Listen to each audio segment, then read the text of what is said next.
They went into the woods for the dare, just a midnight dare and a cigarette, a flashlight that promised more comfort than light.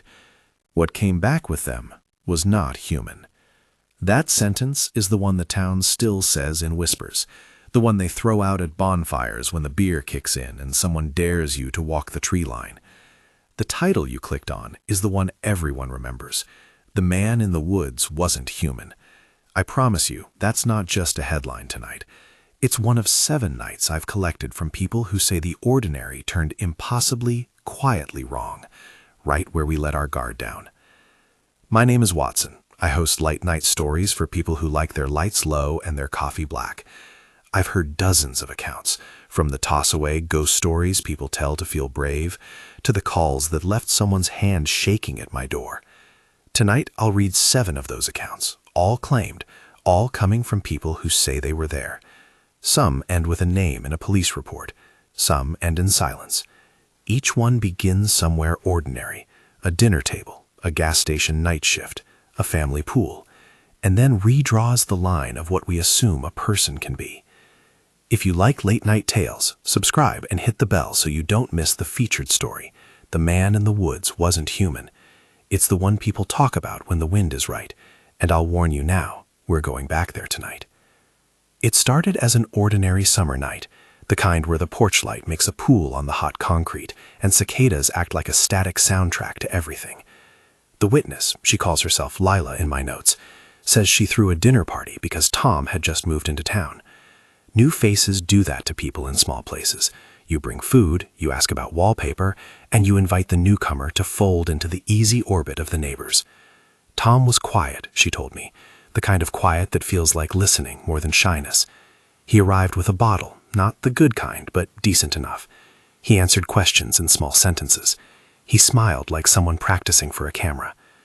Dinner began like a postcard. Lila remembers the smell of rosemary, the way the candle wax melted off center, the neighbor's laugh when someone told a clumsy story about a teenager and a stolen lawnmower. Tom ate slowly and drank slower. At one point he excused himself, said he needed air, and went out to the backyard. That wasn't strange. People stepped out to smoke, people checked on their cats. He stayed out longer than anyone expected. Lila says she went to the window to look for him and saw nothing at first, just the lawn lit by the sodium streetlight. When the next guest went outside to call him back, Tom was gone. They assumed he'd walked home. The town was small, everyone's path crisscrossed like threads in an old rug. Someone joked about scavenging cops or a late-night bus. They waited until midnight and then drove up and down the streets calling his name like a chorus. They posted his picture on the town's social feed the next morning. They pinned flyers on the light posts and at the grocery store bulletin board where people still stuck lost cat posters. No one answered. A neighbor reported seeing Tom's car still in his driveway the day after the dinner. The witness says the police came, took statements, looked through his apartment. What they found, what she remembers most, was a small journal shoved under his mattress, the kind with cheap binding you can buy in bulk at a craft store. The final entry was a tangle of underlined words and shaky letters, always watching. The handwriting slanted like someone speaking too quickly. There was no name on it, no address, no map, just that line. The police listed him as a missing person. The report said there was no clear sign of struggle in the home. There was an unresolved weight to it, the sort of absence that draped over a room and refused to be folded away. Months went by. People speculated and then forgot. Lila says she thinks about that night whenever the back door squeaks under the weight of summer humidity. One evening months later, she woke to the sound of someone walking on the lawn outside. Not the clumsy hoof of a raccoon or the cautious shuffle of a possum, but the deliberate, measured steps of a person. She looked through the curtains. The light barely touched the grass. For a moment she thought it was Tom coming back, ready to explain away the disappearance with a mundane excuse. She opened the door and called out, voice thin. No answer. The footsteps stopped. Then the breeze moved through the trees and the empty night swallowed the sound. The police never closed the case. People start calling certain losses a living silence. Not the kind you get when someone dies, and there is at least paperwork and perhaps a grave, but the kind where a person simply becomes a gap at the table. The house keeps the echo. Lila told me she sometimes checks under her bed before she sleeps now. She said she didn't know why she felt responsible. She'd been the one who invited him, after all. But the kind of neighborliness that raises you into a town also frames what you feel when a stranger who shared your dinner simply disappears. Was it something he knew? Something he saw? There were no answers, only the journal and a memory that brandished a single underlined sentence like a thin, accusing finger. What would you do if someone at your table vanished? Would you assume the worst or keep on eating? That's a question I asked Lila, because she asked it of herself. The answer didn't comfort her. She told me that sometimes, in the dark, she imagined small, ordinary betrayals, someone walking away and choosing to stay away. The ordinary meal becomes a haunting. That was the first story, a quiet erosion of trust, a town party where the laughter dried up, and where a final scrap of handwriting became a totem for a vanishing. They say betrayal wears ordinary clothes. My next story comes from a mother who keeps the correspondence from the trial in a shoebox she can't bring herself to throw away. She told me, she wanted to be called Marianne, that certain dangers don't roar into a room. They sit down, help you clean up, and volunteer to drive your son home when he's had too much to drink. It was a Thursday when Marianne's son Alex came home from a night out, too loud in the throat and too slurred in the speech. Alex was 21 and thought himself invincible in the way of sons. He'd been passed around at bars by friends who clapped too loud, friends who loved him in a way that was easy when the music played, but thin when the lights came on. One of those friends was James. James was the kind of kid whose jokes landed unevenly, the kind whose eye held something others didn't track, something franked and narrow. He helped Alex into the car that night, steady as a lamp. Marianne watched from the doorway as James slung Alex's jacket over his shoulders and promised to walk him to the front door. He left, she said, and that should have been the end of it. The headline that hit their town later that week changed the frame. A body had been found in a cheap room at a hotel on the edge of the interstate. The report the witness read aloud to me in a clipped, furious voice said the man checked in as a single. The victim was identified through a wallet, and then the sketch the paper published to help with tips had a jawline and a small scar near the eye that looked, to Marianne's shock, like James. She told me she didn't want to see it at first. She covered the page with her thumb and told herself not to link them. But the neighbor down the street came in and turned the page, and there it was, a picture that made her stomach drop into her shoes. James was arrested when surveillance footage from a convenience store where he'd been seen on the way to a bus picked him out. The witness stressed that investigative steps were messy and that court documents were not neat stories. People whispered about motives. The town split into those who said James had always been odd and those who refused to believe the kid who helped carry Alex to the car could do anything like what the state alleged. There was a trial. There was testimony that painted James as someone who kept a private life of strange hours and angry mutters. There were counters from his defense about context and a man who was never the same in the witness stand. He wore a suit like a mask, his jaw tight, his eyes darting. The legal outcome, the conviction, gave a name to the worry Marianne had felt. Betrayal from within the circle. She described the way Alex changed afterward, as if the knowledge that one of his friends could be so terrible had carved a notch in his confidence. Marianne's voice when she told me this was slow, like someone measuring the painful syllables. They had closure in the narrow sense. The man who allegedly killed was in a cell, and the newspaper's headlines stopped ringing in their ears. But the wound wasn't clean. Alex stopped going out as often. He took to walking the same small routes and avoiding the bar that used to be his war zone of flashes and cheap light. Trust had a new, ragged edge. When someone you think you know turns into a headline, everything you thought of as safe becomes suspect. Who else had a bright smile that could become a dangerous half-smile? Who else was practicing how to look ordinary? Marianne said she sleeps with a small lamp on now, the kind that gives the room an amber hush. She told me there are few things worse than knowing an evil you can name, because to name it is to admit it lives near you. That, she said, was worth a kind of grief that didn't need newspapers to exist. Do you notice how both stories begin with doors, literal and metaphorical, and end with the idea of someone choosing to step out of reach? Ordinary thresholds become the scene of a vanishing. Ordinary hands, the hands we shake, the hands that help us into cars, can belong to people the town does not recognize when the lights go down. Now, the story most people clicked for tonight, the one the town refuses to let fully settle, The one that shows up in roadside whispers, in the way teenagers use the phrase man in the woods like a dare. This one is the reason I left the light on the other night, after a late call came in from an old friend. This is the tale labeled in my notes as both the basement story and the wood story, because the house sat where the trees began, and where trees end in tangled roots, the basement opened into a kind of underbelly. The witness who told me this asked to be called Sam. He was 32, has a steady voice, and the kind of laugh that gets thin at the edges when he remembers that night. He still doesn't like to be alone in a car after dark. It was a summer night that felt like the whole town had been flattened under a slow simmering heat. Sam and 3 friends, Jenny, Lisa, and Tom, were driving with the windows down, the radio on low, looking for whatever you look for when you are young and untethered in a town that offers you only a handful of late-night options. They passed the edge of town and into the old county line where houses have been left to the mercy of the season and the coyotes. Someone mentioned the old Matthews place, the house nobody had lived in since the 90s, the one with the sagging porch and the for sale sign bleached to nothing. It was almost a ritual in the town.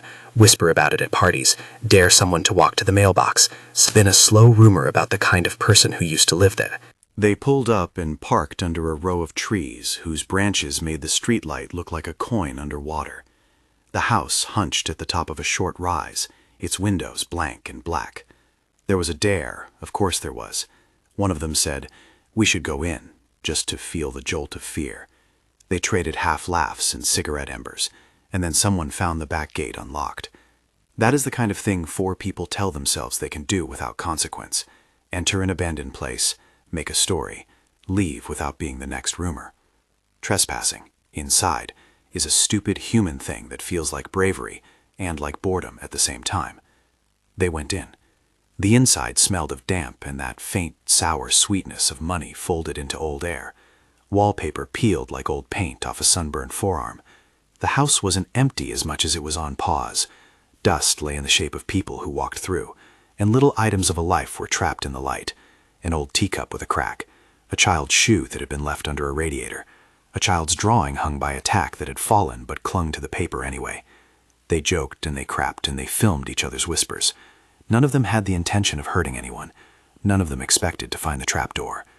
Sam says it was just near the kitchen, a loose board that wasn't there before when he last walked past. Maybe it had been hidden by debris. Maybe it had been some rotted hinge giving out. Whatever the cause, when Lisa found it, the room seemed to hold its breath. They all crouched around, peering down into an opening that breathed up a duct of cold damp.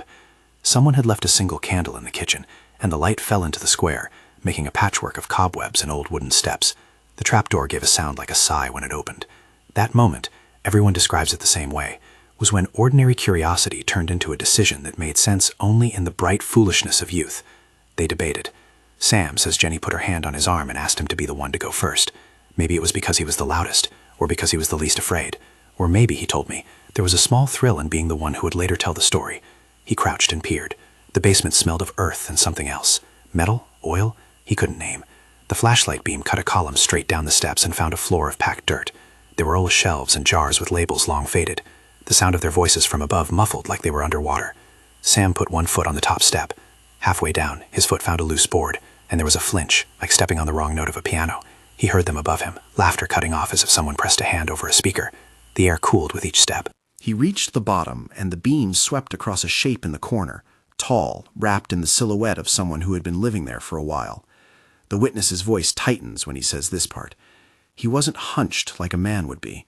He was long, as if the room didn't quite sit right with his shoulders. His hair was a wild halo that caught the light in the weird blue way of older headlights. But what I remember most were his eyes. They glowed. Not red, not the brightness of a reflection, just a still small light, like a pair of lanterns someone left on the floor. Sam says the man moved slow, not the jittery motion of someone startled, but the measured each step and intention movement of something that was calculating position like you would play chess. He stepped towards Sam, and the room filled with the sound of a breath that seemed too big for the body it came from. The man smiled. It was not the smile of a person greeting an old friend. It was the smile of someone who recognizes a piece of furniture and knows where to sit.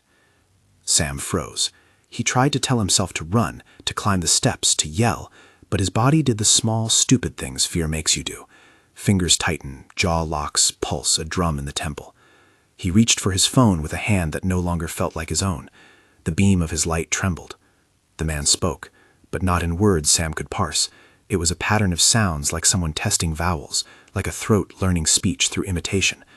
Then he tried to take a step, and his hand, Sam's hand, was grabbed. It was a large hand. The fingers were long and calloused and tipped in something that reflected the light like dark glass. Sam remembers the cold of it, the way the skin felt almost too smooth in places, like someone sanded it down in odd patches. He scrabbled, trying to wrench free.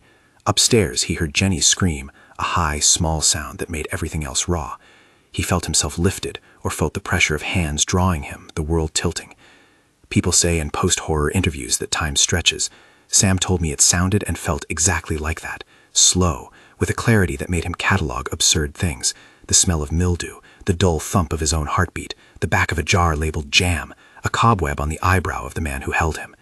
He kicked, and they pulled him up, he remembers, not exactly in memory, but in the replay one builds to preserve sanity. He hit the trapdoor as Jenny and Tom shoved it closed, their hands like hammers. The wood came down with a heavy thud that sealed something inside. They ran down the steps and out into the yard and didn't stop until the house was a black knot behind them. They drove away without switching on the headlights, as if light would make the trailing thing follow them harder. Later, when they told the police, their story was a tangle of adrenaline and fear. Sam's hands were bruised. He didn't have a clear bite mark or a bruise that proved the touch, only the memory of cold glass and a smile that had been too wide for a human face. What the police did find was only partial. Scuff marks on the trapdoor, dirt disturbed in patterns that suggested someone had been living below, an old mattress that smelled like sweat and something else. There was no body. The house, which had been rotted and empty when they first went in, had house-shaped stains in the soil, evidence that someone had set up a long-time place. Neighbors claimed not to have seen anyone. The witness says the town debated.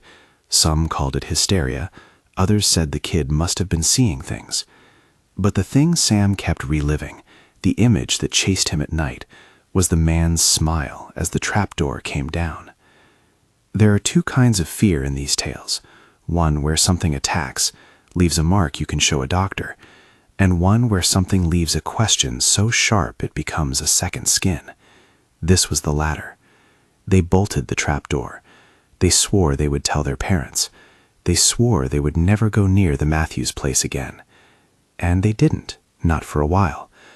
But Sam says you can't undo the way a thought stretches once it's been allowed in.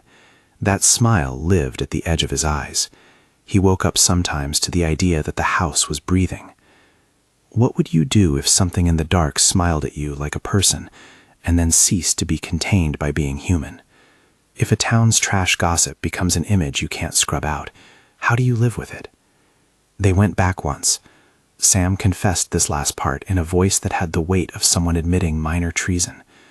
Months later, in the gray of an early autumn morning, curiosity prodded them to drive past the Matthews place again. The house was different, less of a thing and more of a bruise on the landscape.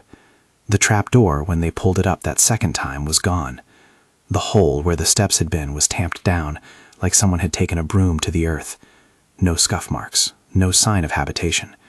The things that had proven this story plausible had been scrubbed away, and that made the story worse. If you think the absence of evidence helps you sleep, you're wrong. Sometimes absence is a measure of method. Sam told me he sometimes hears the smile before a deep knock on his car window when he drives late. He never said who the knock would be from. He didn't have to. We could let the Matthews place be a contained scare, an old ritual of town youth gone wrong. But there's more that needs telling.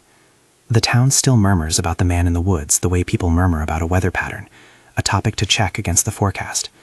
The image of him, slender and wrong in angle, and the cold glass of his hand left a mark on Sam. He isn't alone in that. Several people, in separate accounts, reported seeing something similar, an outline in the dark that wasn't quite human, the way a silhouette of a chair is not the same as the chair. They all used the same word, eyes that do not reflect so much as hold a light. We're only 3 stories in, and you can already hear the thread. Ordinary nights, ordinary people, moments that split the day like a seam. I told you I'd put the featured story in the middle, but the road to it is a slow roll of people who came across the unacceptable and could not fold it into explanation. The basement man is the first place we meet that unacceptable, as close as a hand on the wrist. There are more hands to tell you about: an old man at a gas station who leaned too close with a kind of prophecy, imposters who knocked on doors claiming to be police, a pair of sheets that woke someone at 3:33 a.m., but those will come. For now, let the last image of this section linger: a trapdoor closing on a smile that was not human, and the quiet in the house like someone holding their breath. You might be feeling the pull, something about the ordinary that made you trust the wrong things. You might be thinking about your own thresholds, your own back doors, and the people you bring home. Keep that thought. Hold it like a coin in your palm. The next story takes us deeper into the same idea, that sometimes the men who knock at your door are not who they say they are, and sometimes the things that linger in the wood are not meant to be human at all. The old man at the gas station looked like he belonged somewhere between 2 centuries, the kind of face that had been carved slowly by weather and habit. The witness, he calls himself Julian, worked the night shift because his schedule in construction left him walking home when the streets were empty and the stores still hummed. He liked the routine: 1 coffee kept hot under the heater, the glow of the soda cooler like a little aquarium, the bell over the door that told him the town was still moving, even if the houses were sleeping. Nights, he said, make everybody into a silhouette. They simplify people into shapes. This night began ordinary: a long, slow rain, the kind that makes the streetlights halo into a smear. Radio on the lowest station, so voices would be like someone else's dream. Julian was writing down inventory numbers when the door chimed and the man stepped in.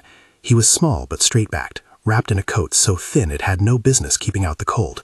His hair was white and wispy around the ears, as if a gust had blown it into a permanent hush. His eyes were sharp as a tin coin. He bought nothing at the counter. He did not even fumble for coins. He stood at the end of the aisles and looked around like someone checking scenes in a map. Julian asked if he needed anything. The man smiled and said, "Just time." He moved closer than Julian expected. There was the smell of old pipe tobacco, and something else Julian couldn't name, like the way old curtain fabric smells when kept in a trunk. The man reached out then and touched Julian's hand. It was a small, practiced gesture, not a grab, a hand on the heel of the palm, almost as if testing for temperature. "Beware," he whispered, and the voice was neither old nor young, but someone who had been talking for a long time. "Hell is a real place. The devil collects small things while you sleep." Julian laughed, because nerves laugh before they have to know what else to do. He told the man that nobody believes in that sort of sermon anymore, that the highway was full of people who preferred to chew on conspiracy than pray. The man didn't argue. He stepped back, tipped an invisible hat, and walked to the door. He paused then and leaned so close the bell barely had space to ring. "Don't make light," he said. "Listen." Then he was gone. It might have been nothing. Julian wrote down the date in his shift log like a man who scratches ticks into a calendar. He told his wife about it the next morning, as if he were reporting a weather oddity. She shrugged. People remember all sorts of strange interactions when they have too many nights alone. But the man kept coming back in small ways that made the station's fluorescent lights seem like an interrogation. He returned in another week. This time he pressed his palm against the counter, so that the warmth of his skin left a small ring on the laminate. He leaned forward and said, "They will tell you it's in your head, but you know the heat behind the word watch."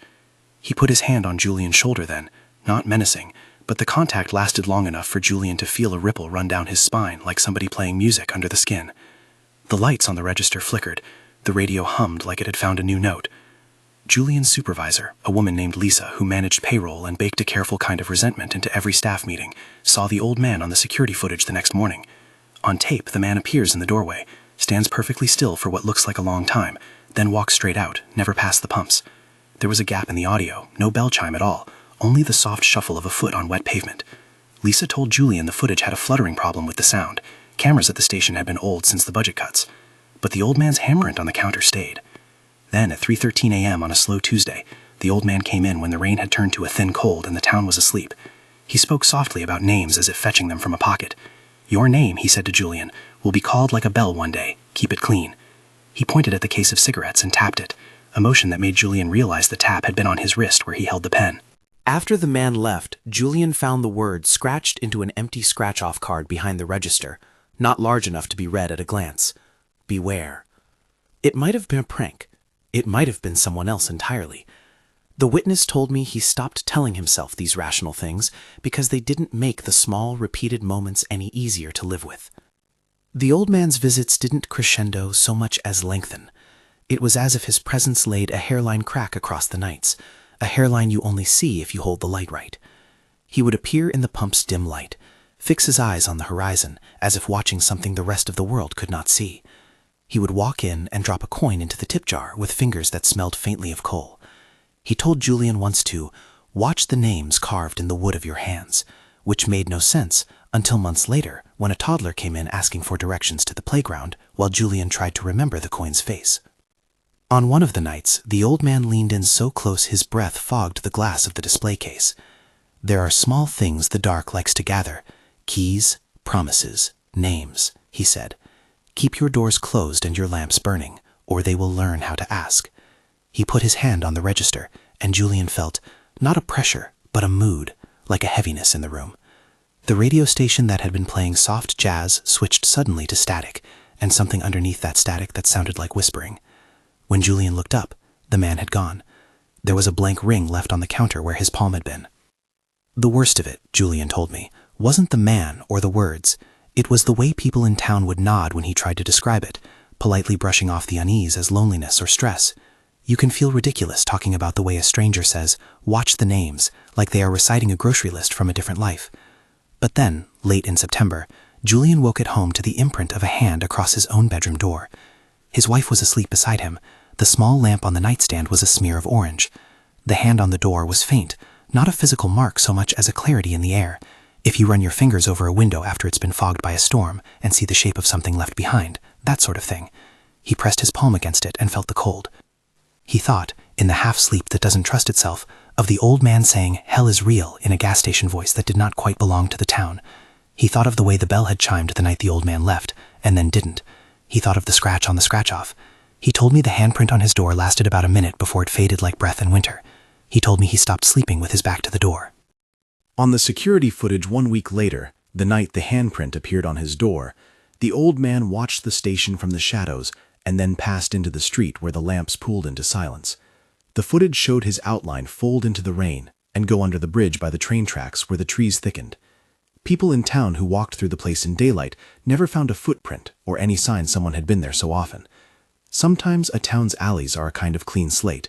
What you cannot find, you do not have to account for. Weeks later, another attendant at a station down the county road had a similar story. She told a reporter, claimed, the article said, that a small old man had come in and touched the same way and warned of small things. The paper printed it like a novelty. The story gathered like a loose leaf. It made people chuckle at dinner. Julian ended his account the way people end things that do not have endings. He shrugged and said he sold the station 6 months later. He and his wife moved into a house with a front door that faced the street and a porch light that burned from dusk to dawn. He told me the old man's voice still threaded through his mind in the dark sometimes, whispering phrases he couldn't understand, and the old man's warning about names. He doesn't know what the man was.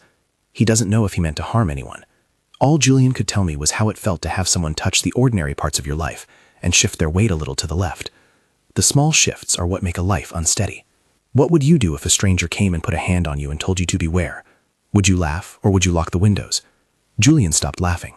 The farmhouse story is the sort that families replay to themselves like an instruction manual in case the world tips. The family, John, Zoe, and their 2 sons, Liam and Julian, had rented a farmhouse for the summer because their apartment's walls were too thin in a way that made every argument an audience. They wanted space. They wanted a yard. They wanted somewhere the boys could do their childhood roughhousing without a note from the landlord. The farmhouse bought them that, and for 2 weeks, an easy kind of calm. At night, the pool glinted like a dark coin, and the fireflies staged a slow light show. The people in the town knew them as renters who kept to themselves and waved at market mornings. It was a warm evening when the knot came. John remembers the sound as 3 measured hits against the front door that cut through the air like a wondering question. The kids were inside soaking in the pool. Zoe had gone to the kitchen to fetch towels. John told me he liked to leave the back door unlocked when they had nothing but summer heat to lose, but that night he had it latched. The knock came again, more urgent, and then a voice that he and Zoe both recognized as a male authority. Someone identified themselves as police. "You have to let us in," a man said. "We need to know who is here. Please, let me see inside." John went to the door and peered through the peephole. The man at the door wore a uniform, the kind you can buy at surplus stores if you know what to sew. But what made John feel off was not the fabric. It was the way the man's smile stopped a hair short of his eyes. Real officers, John had seen them in town for years, held themselves in a way that was almost apologetic for the badge. This man moved like someone trying on a behavior. John put a hand on the knob and told Zoe to call the sheriff, quietly. She dialed the number at the neighbor's suggestion and put the phone on speaker. A woman answered from the dispatch office and said their team would be there in a few minutes to check. That seemed to be enough, and the man banged again and again on the door, which made the boys in the pool freeze like frogs in the light. The man didn't leave. He circled the house a little, checking doors and windows. A second figure came up behind the mailbox and stood across the street, just where the darkness swallowed the yard line. They had the sloppy business of men who think a role is easy to play. One pointed at the children through the glass, one rapped stock phrases about, "We're concerned for your safety." John, careful and practical, lit the porch light and told his family to stay together. Zoe gathered the boys and held them close, turning them so they could not see the fear in her face. The imposter knocked again and banged so hard a plate fell inside the kitchen and cracked. John told me he felt stupid when the uniformed man started calling names, asking if Officer Haynes lived at the house, which is to say the man was fishing for familiarity. The sheriff's office called back, "We've got units on the way. Do not open the door." The man's speaking manners changed. You could tell from the cadence. Something came loose. He began to shout outside that he had a warrant, that this was serious. He banged at the back French door. The family huddled and counted seconds like knots on a rope. A car rounded the bend, headlights stabbing toward the house. The real officers pulled out and called out, and the imposter scattered like a shadow brushed by light. One of them ran past the hedgerow and into the trees. The other jumped into a dark SUV that peeled away toward the highway. The police chased and reported footprints in the soft shoulder of the road that suggested more than one person had come on foot as well as my vehicle. The family was escorted to the cruiser, and the officer said the men had been seen earlier that week in another county, knocking on doors, requesting entry in uniform. They were likely opportunists, the officer said, con artists who used authority to pry open doors. In the end, nothing physical had been taken. No one was hurt in the immediate sense. But the house wore the night like a coat with a half tear on the sleeve. It would never sit right. The family checked into a motel for 2 nights. I installed new locks when we came back, John told me. He also installed new rules. Always call dispatch, never open for someone you didn't invite, keep phone numbers on the fridge. He said the incident taught him the brittle texture of safety. You can hang a padlock and put up a sign that says no soliciting, but there is a different kind of lock that measures your trust in people who look like helpers. You don't get to replace that lock as easily.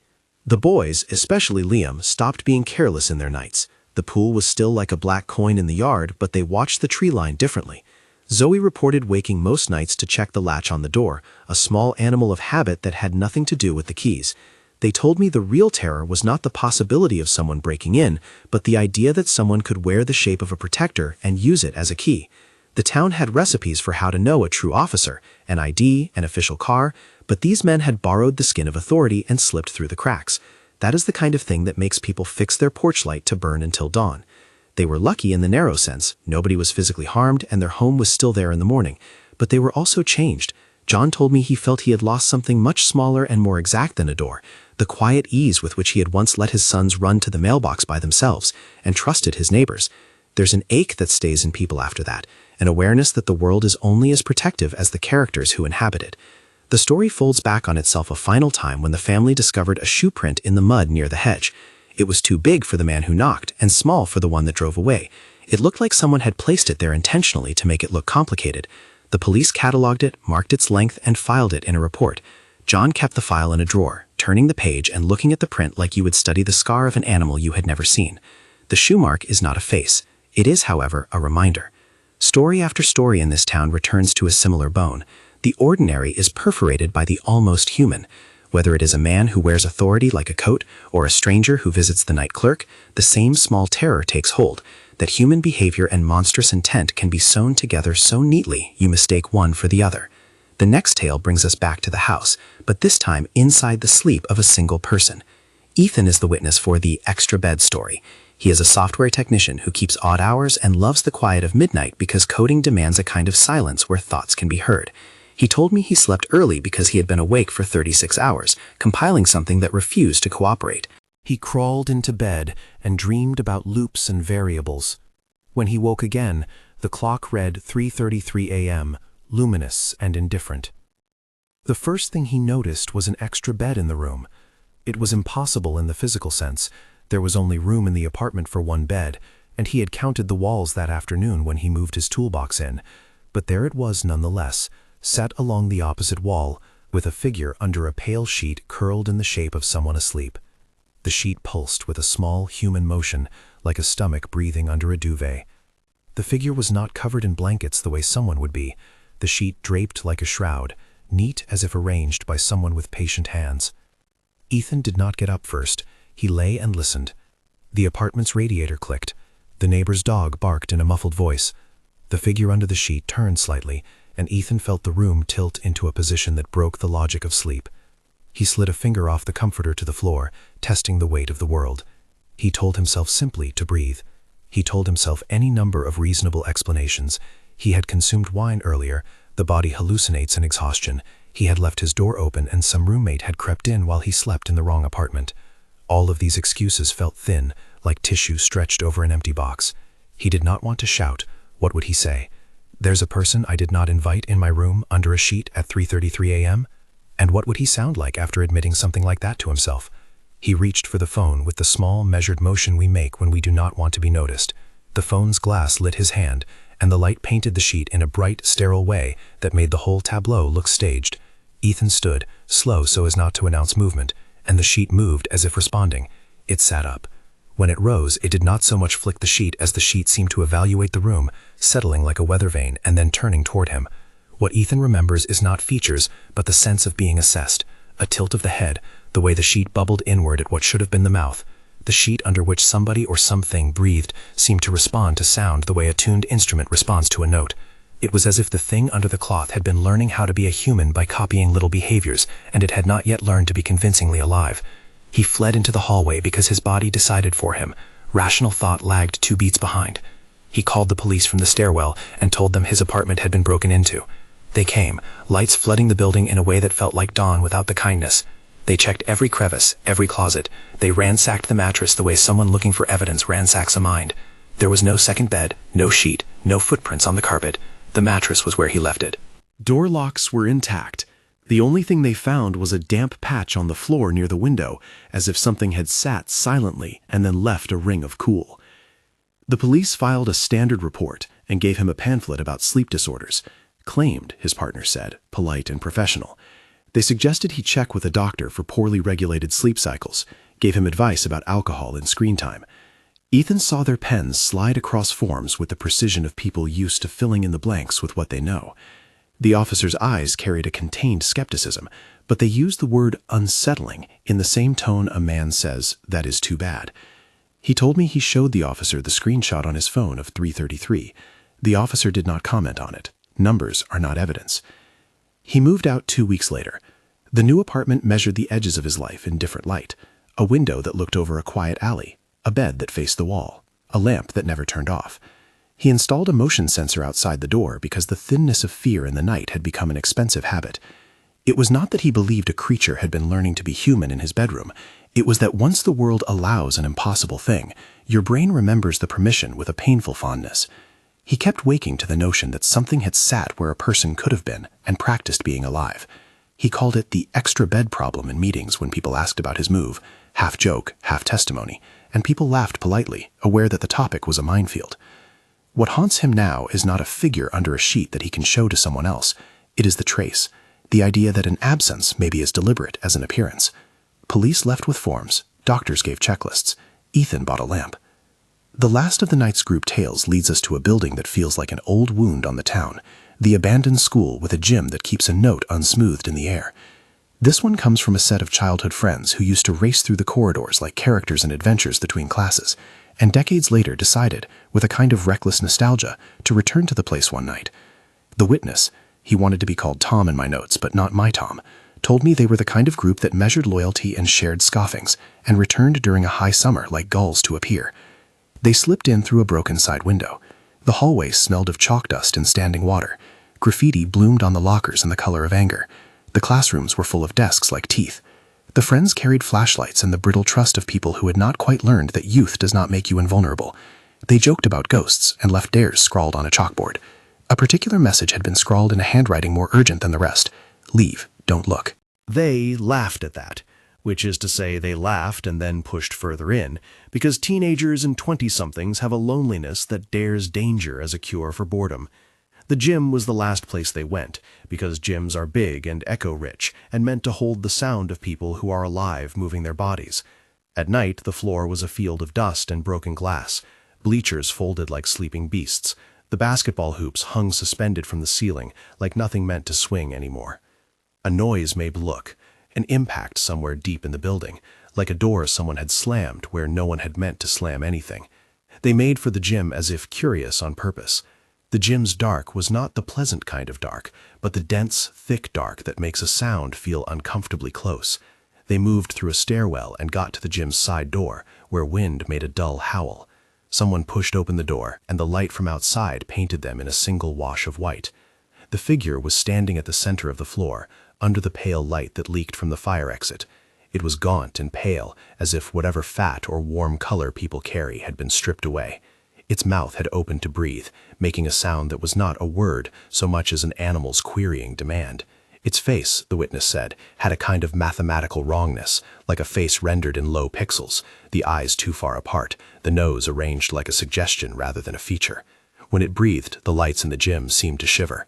There was no run to the door at first. The friends froze, because terror works as paralysis before it dictates movement. The figure raised its head and let out a sound that might be called a scream in other circumstances, a high, voiceless cry that made the hairs along their arms stand upright.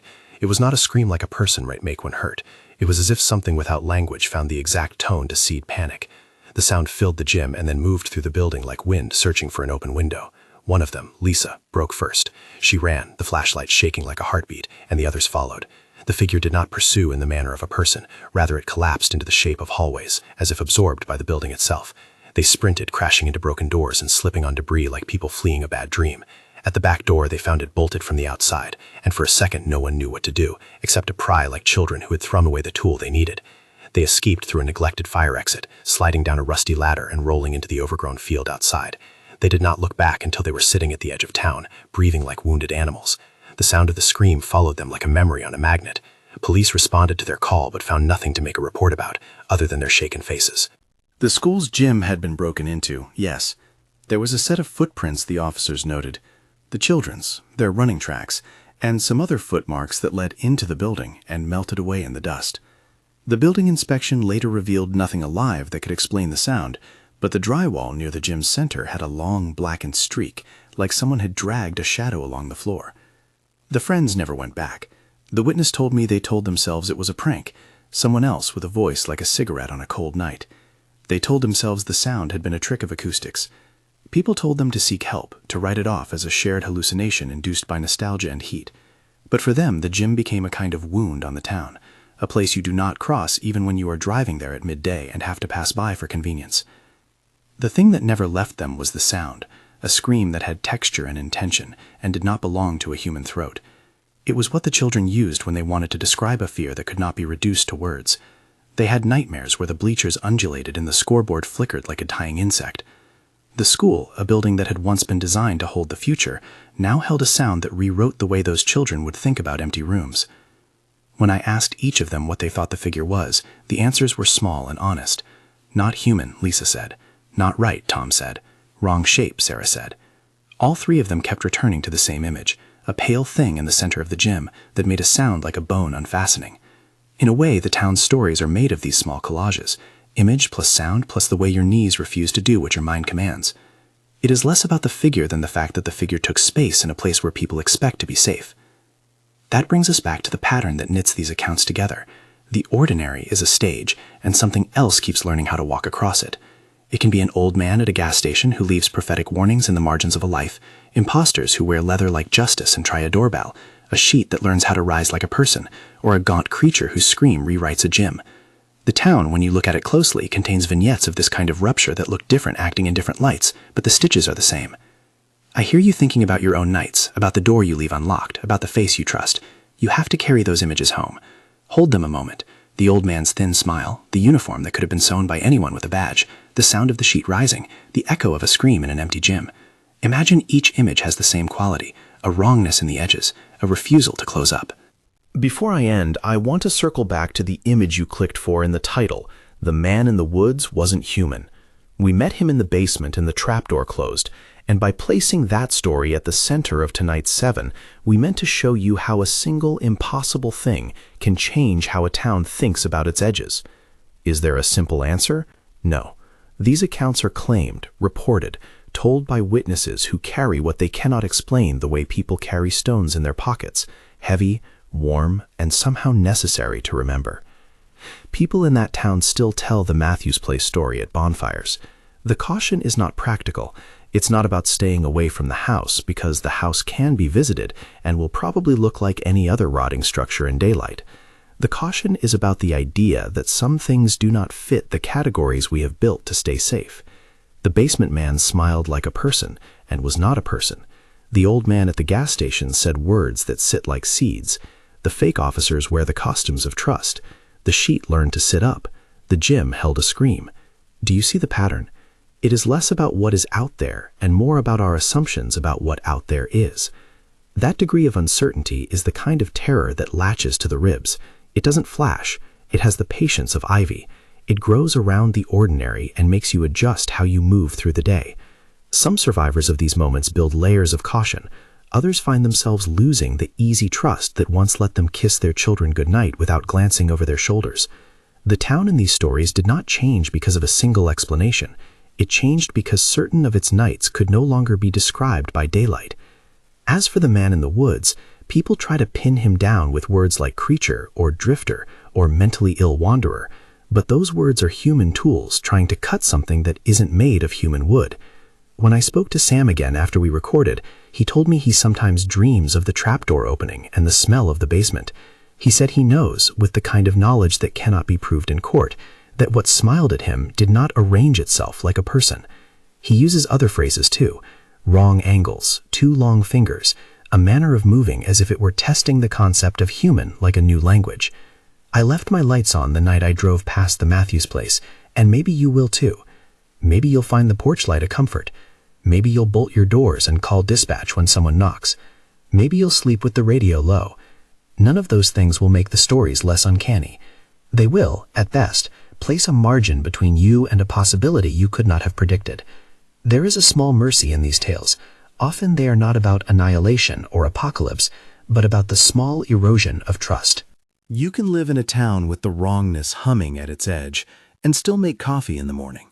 These stories live in that liminal seam between habit and alarm. They remind us there are nights when we would do well to listen for the whisper you pretend not to hear. If one of these stories chilled you, share it with someone who likes the dark. Tell us in the comments which of the 7 you'd least want to meet and why.